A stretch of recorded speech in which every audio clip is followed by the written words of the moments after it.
क्या हो अगर एक ऐसा देश जिस पर कई पाबंदियां लगी हो वो पूरी दुनिया की फाइनेंशियल सिस्टम को हिलाने का कोई तरीका ढूंढ ले। आज हम ईरान के इसी बहुत बड़े कदम को समझने की कोशिश कर रहे हैं कि वो कैसे क्रिप्टो करेंसी का इस्तेमाल करके पाबंदियों को चकमा दे रहा है और दुनिया में ताकत के समीकरण बदल रहा है। देखिए, ये कहानी सिर्फ पैसों की नहीं है, ये भविष्य के एक डिजिटल जंग की कहानी है। तो चलिए सीधे मुद्दे पर आते हैं। सोचिए, तारीख है 1 जनवरी 2026। ईरान का रक्षा मंत्रालय अचानक ऐलान करता है कि वो अब हथियारों की बिक्री के लिए क्रिप्टो लेगा। बस इसी एक कदम से क्रिप्टो अब सिर्फ एक डिजिटल करेंसी नहीं रह जाती, ये बन जाती है एक हथियार। वैश्विक प्रतिबंधों के खिलाफ एक ऐसा हथियार जो एक नए डिजिटल आयरन कर्टन की दीवार खड़ी कर रहा है। और फिर अप्रैल 2026 में ईरान ने एक और भी बड़ा दांव खेला। उन्होंने हॉर्मुज़ जलडमरू मध्य को, जो पूरी दुनिया की तेल सप्लाई के लिए एक लाइफलाइन की तरह है, एक डिजिटल टोल बूथ में बदल दिया। मतलब अब वहां से गुजरने वाले हर जहाज को क्रिप्टो में पेमेंट करना पड़ेगा। ये दुनिया के सामने अपनी ताकत दिखाने का एक बहुत बड़ा और साहसिक कदम है। और हाँ, ये कोई मामूली टोल सिस्टम नहीं है। इसे ईरान की इस्लामिक रेवोल्यूशनरी गार्ड कॉर्प्स यानी IRGC की नेवी कंट्रोल करती है। लेन देन बस कुछ ही सेकंड में पूरा हो जाता है, जिससे इसे ट्रैक करना या इस पर कोई पाबंदी लगाना लगभग नामुमकिन हो जाता है। इसे बनाया ही गया है सिर्फ और सिर्फ स्पीड और गुमनामी के लिए। हर एक सुपर टैंकर के लिए ये टोल है करीब $20 लाख।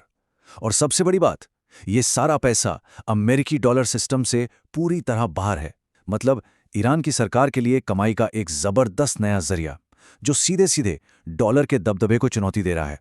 तो सवाल ये उठता है कि आखिर एक ऐसा देश जिस पर इतने कड़े प्रतिबंध लगे हुए हैं, वो इतनी एडवांस और इतनी बड़ी प्रणाली बना कैसे पाया?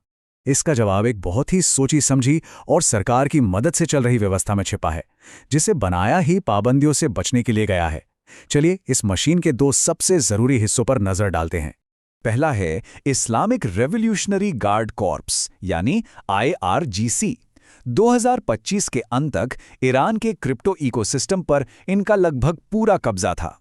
देश में आने वाले कुल क्रिप्टो का आधे से ज्यादा हिस्सा यही कंट्रोल कर रहे थे। असल में इस पूरी व्यवस्था के केंद्र में यही हैं। और हम यहाँ कोई छोटी मोटी रकम की बात नहीं कर रहे हैं।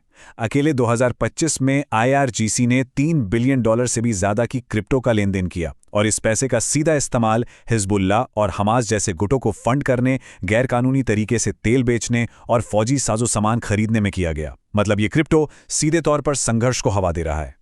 दूसरा हिस्सा तो और भी ज्यादा हैरान करने वाला है। ईरान का अपना सेंट्रल बैंक। वे एक बहुत बड़ी मनी लॉन्ड्रिंग स्कीम चला रहे हैं। सरकारी पैसे को स्टेबल कॉइन्स में बदला जाता है, जो डॉलर जैसी असली करेंसी से जुड़ी डिजिटल मुद्राएं होती हैं। फिर इस पैसे को डिसेंट्रलाइज्ड फाइनेंस यानी DeFi की पेचीदा दुनिया में घुमाया जाता है। ये एक ऐसा डिजिटल लैबिरिंथ है जो पैसे के असली सोर्स को छिपा देता है, और एक बार जब पैसा साफ हो जाता है तो वो सीधा IRGC के पास वापस पहुंच जाता है। लेकिन इस लड़ाई में ईरान अकेला नहीं है। वो रूस के साथ मिलकर एक मजबूत गठबंधन बना रहा है। ये दोनों देश मिलकर एक समानांतर फाइनेंशियल सिस्टम बना रहे हैं, एक ऐसा सिस्टम जो पश्चिमी देशों के कंट्रोल से पूरी तरह आजाद है। इस गठबंधन की नींव है A7A5 नाम का एक स्टेबल कॉइन। ये रूसी रूबल से जुड़ा हुआ है और इसे एक ऐसे रूसी बैंक का सपोर्ट हासिल है जिस पर पहले से ही पाबंदियां लगी हुई हैं। इसे खास तौर पर स्विफ्ट जैसे पारंपरिक सिस्टम को बाईपास करने के लिए ही बनाया गया है। और इसका स्केल देखिए, ये वाकई चौंकाने वाला है। 1 साल से भी कम समय में इस सिस्टम के जरिए $93 बिलियन से ज्यादा का लेन देन हो चुका है। अब ये सिर्फ पाबंदियों से बचने की बात नहीं रही, ये तो एक औद्योगिक पैमाने पर एक नई फाइनेंशियल हकीकत बनाने जैसा है। लेकिन यहाँ एक बहुत बड़ा विरोधाभास है। जहाँ एक तरफ ईरान की सरकार क्रिप्टो को एक हथियार की तरह इस्तेमाल कर रही है, वहीं दूसरी तरफ वहाँ के आम लोग इसे अपनी जिंदगी बचाने के लिए एक लाइफलाइन की तरह देख रहे हैं। एक ही तकनीक की दो बिल्कुल अलग अलग कहानियां। सरकार के लिए क्रिप्टो अपनी ताकत दिखाने और संघर्ष को फंड करने का एक जरिया है, लेकिन आम ईरानियों के लिए जो बेतहाशा बढ़ती महंगाई से जूझ रहे हैं, ये अपनी जमा पूंजी बचाने का एक आखिरी सहारा है। लेकिन इस डिजिटल जंग का जवाब भी दिया जा रहा है। वही डिजिटल इंफ्रास्ट्रक्चर जिस पर ईरान की सरकार इतना निर्भर है, अब वो खुद एक बड़ा निशाना बन गया है। जून 2025 में इजराइल समर्थक एक्टिविस्ट्स के एक ग्रुप ने ईरान के सबसे बड़े क्रिप्टो एक्सचेंज पर हमला करके $90 मिलियन निकाल लिए और फिर उन्होंने कुछ ऐसा किया जिसे क्रिप्टो की दुनिया में बर्निंग कहते हैं। मतलब उन्होंने उस पैसे को हमेशा के लिए नष्ट कर दिया ताकि उसे कोई भी इस्तेमाल ना कर सके। ये एक जबरदस्त राजनीतिक संदेश था जिसने सरकार और उन आम लोगों दोनों को बड़ा नुकसान पहुंचाया जिनकी बचत उस एक्सचेंज में थी। और ये सब हमें एक बड़ी तस्वीर की ओर ले जाता है। ईरान की ये जो रणनीति है, ये दुनिया में चल रहे एक बहुत बड़े ट्रेंड का हिस्सा है, और वो ट्रेंड है दुनिया के फाइनेंशियल सिस्टम का तेजी से बिखरना। जरा इन आंकड़ों को देखिए, ये इस बदलाव को साफ साफ दिखाते हैं। अमेरिकी डॉलर, जो दशकों तक दुनिया की रिजर्व करेंसी रहा है, अब अपनी पकड़ खो रहा है।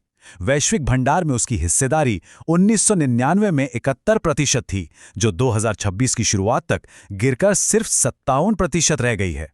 दुनिया के देश अब डॉलर के विकल्प ढूंढ रहे हैं और ईरान की रणनीति इसी का एक जीता जागता उदाहरण है। हम अपनी आंखों के सामने एक डिजिटल आयरन कर्टन को उठते हुए देख रहे हैं। ये ग्लोबल इकोनॉमी में एक नई दीवार है जिसे देशों की अपनी क्रिप्टो व्यवस्थाओं से ताकत मिल रही है। आर्थिक शक्ति के नियम दोबारा लिखे जा रहे हैं। जैसे जैसे ये डिजिटल आयरन कर्टन मजबूत होता जाएगा, ऐसा लग रहा है कि पूरी दुनिया की फाइनेंशियल सिस्टम दो अलग-अलग खेमों में बंट सकती है। अब सवाल ये नहीं है कि क्या ऐसा होगा, बल्कि सवाल ये है कि जब ऐसा होगा तो वो दुनिया कैसी दिखेगी।